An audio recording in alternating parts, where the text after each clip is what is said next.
Hello everyone and welcome to the channel. In this video I will show you exactly how to fix Adobe Acrobat failed to load its core DLL error.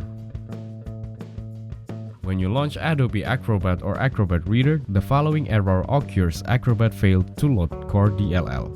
This error may occur due to missing or corrupted DLL files, incorrect file paths, version mismatches, or inadequate permissions. Troubleshooting involves checking the integrity of DLL files, verifying the path, ensuring compatibility, and addressing permission issues. You can replay the installation to replace any missing or corrupt file. To do so, select Help and click Repair Installation. In the dialog that appears, select Yes. Then go to Windows Control Panel and reach Programs to select Programs and Features. Select Adobe Acrobat from the list and then select Repair.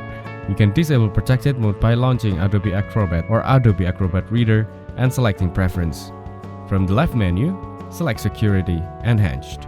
Under Sandbox Protections, uncheck the Enable Protected Mode at the Startup checkbox. In the dialog that appears, select Yes and select OK.